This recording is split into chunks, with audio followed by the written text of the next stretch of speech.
This is 9/12/2025, and so this is about I don't know, somewhere between 20 and 25 years, and less than.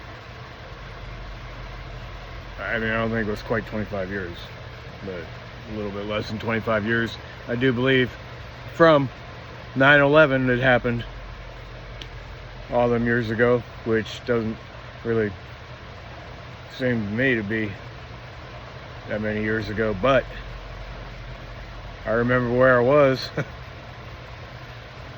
when I started seeing the reports of the World Trade Center being bombed, showing pictures over and over of the jet flying into one of the World Trade Centers. I mean, I don't know, 2 buildings got destroyed. You know, I don't really know much about New York, but you know, dust filled the sky, and first time anything like that ever happened since the Pearl Harbor in the United States of America, and it was big news.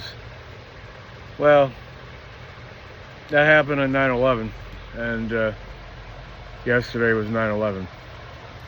Today's 9/12/2025. And I went and seen my buddy Tim the other day, and I wore this hat out on his boat, but I did get shish kebabbed in the ear by a branch when we were going through the mangroves. Well, look, I was watching this guy here, and he used the phrase that my dad used. I'm here to tell you. My dad used to say that. I'm here to tell you. When he was trying to make a point, you know. And this guy used it. And he's a lawyer.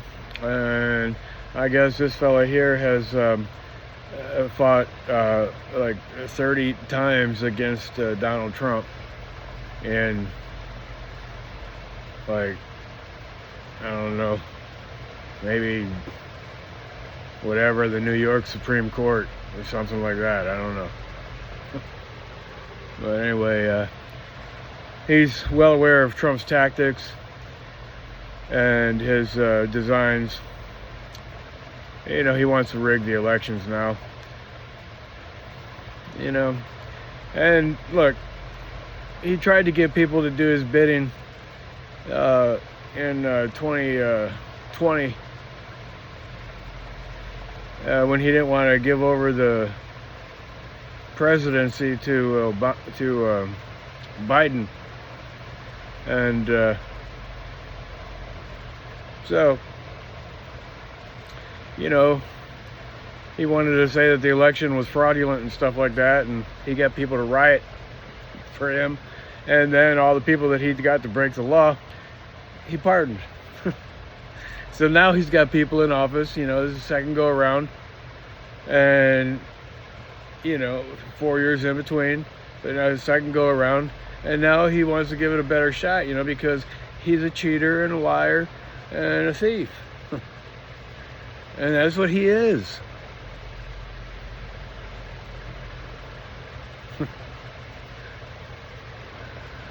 I can't believe people actually like him. I mean, why would you want the president of the United States to be a liar, a cheat, and a thief? But he is.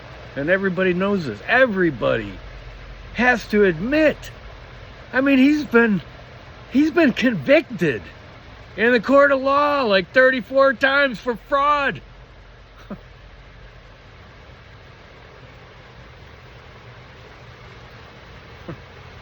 Jesus Christ, man. And he's been convicted for sexual crimes.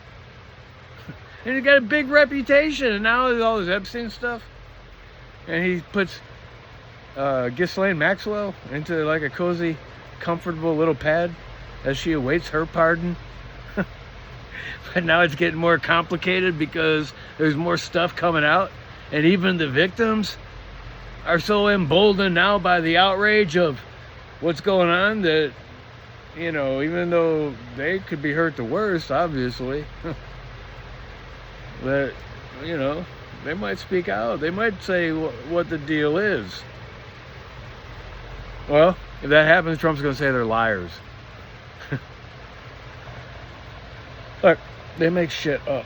And actually, I just was saying that, well, I wasn't saying it, but I'm saying it now that actually I said it to Tim, I sent him a message. And on the way home, I was listening about Charlie Kirk, and, it's kind of like from 9/11 to Charlie Kirk.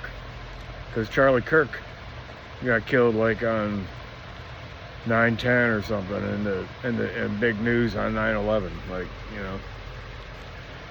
and they, at first were trying to, like, had to be a complaint against the Democrats, like, you had to blame his assassination on the Democrats. They didn't even know who did it yet. It's got to be the Democrats' fault. Well, so happened that he got killed by one of his own MAGA buddies. Gun-toting Republican.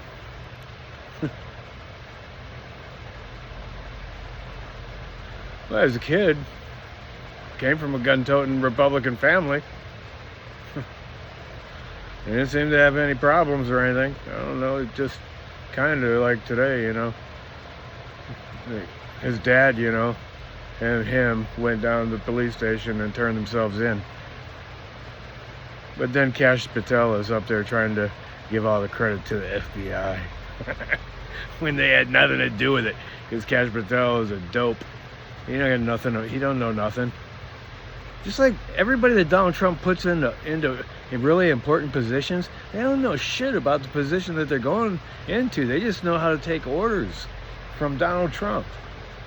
And then, of course, Donald Trump, gets his talking points from, people like Stephen Miller, who represents, the Federalist Society or whatever the hell he represents.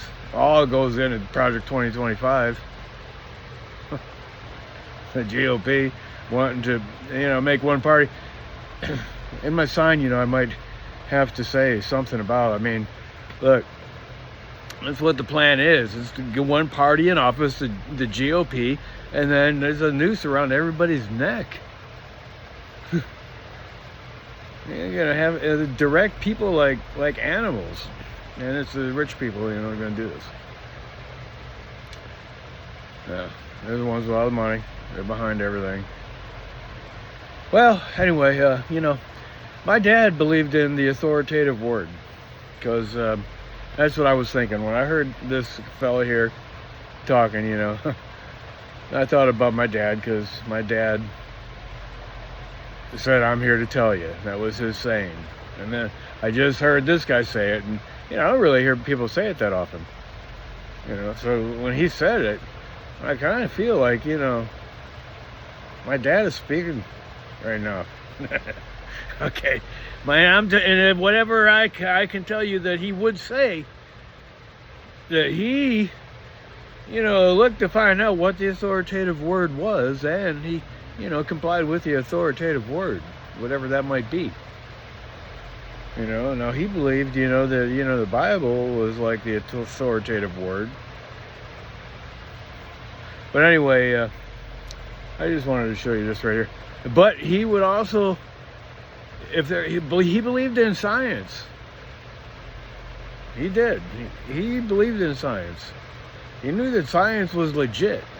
And there could not be any discrepancy between what is self-evident and what is not actually literally self-evident. Like faith, for example, is the evidence of things that you don't see. Okay? That's what the paradox is. Well, you have the authoritative word, and you got faith. And you need to put those two in a dialectic and come out with your synthesis. That would be my dad's position. I think it's pretty much my position too, when it comes down to it. Not hard for me to understand that. But anyway, so I'm going to just show you, what this guy says, because he's talking about, how Trump is trying to rig the elections right now. Like, he's only been in office maybe a little more than 100 days. He's already planning to rig the elections. I think he wants to be president again. Seriously. And I don't think that's supposed to be a possibility, but he might try to contest it like he does everything else. But anyway, this is it. Here.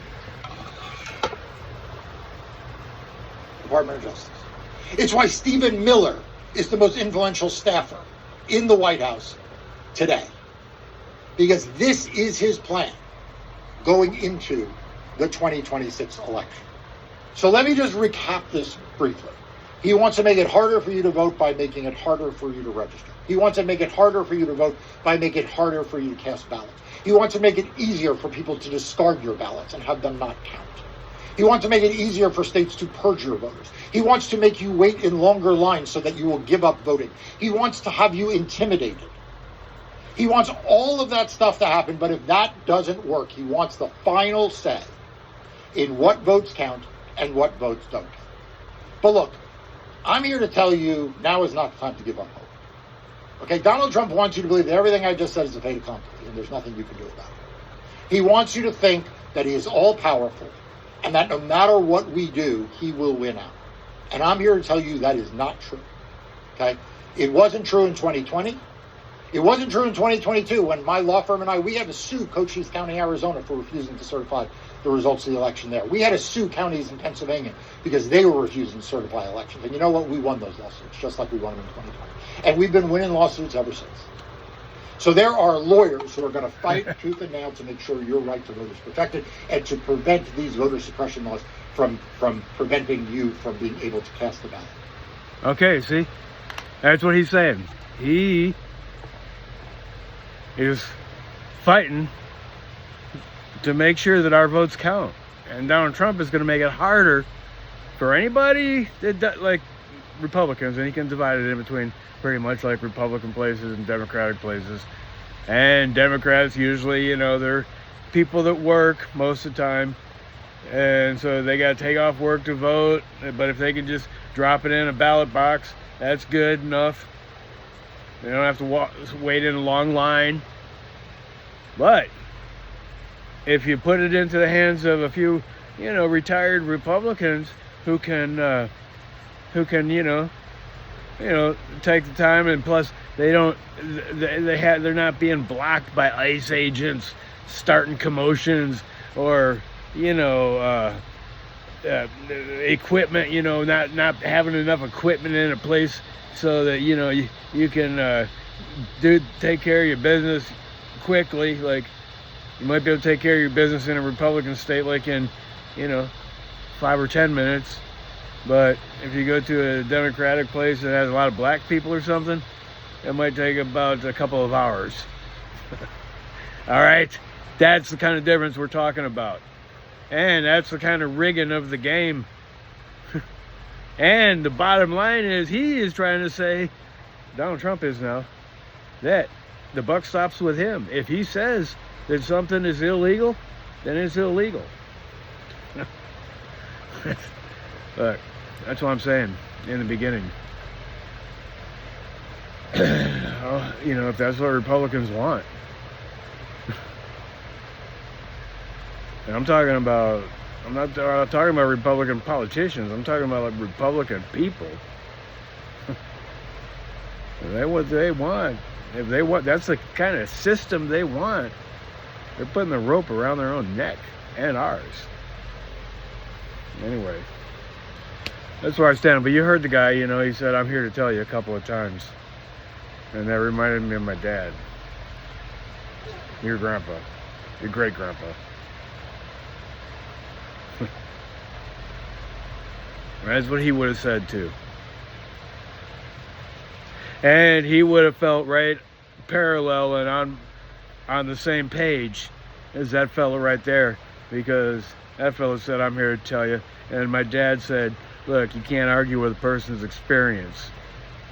Okay, and what they're here to tell you You know, if it's based on their experience, okay? And that's kind of saying that's the authoritative word. If it is based on a lie or somebody trying to manipulate you, like Donald Trump, for example, and the GOP to put the noose around your neck or the hook in your nose to lead you along like an animal or a slave, okay? That's what they want. They're rigging the card game. They're rigging the deck. They're rigging the rules. The bad guys are doing that, I'm saying. And it's coming down to that, all right? Checks and balances, almost a thing of the past. But this guy's saying, I'm here to tell you, don't give up. So, I think that might be what my dad might be saying too. He said, don't give up, you know? It's not over till it's over. All right, bye.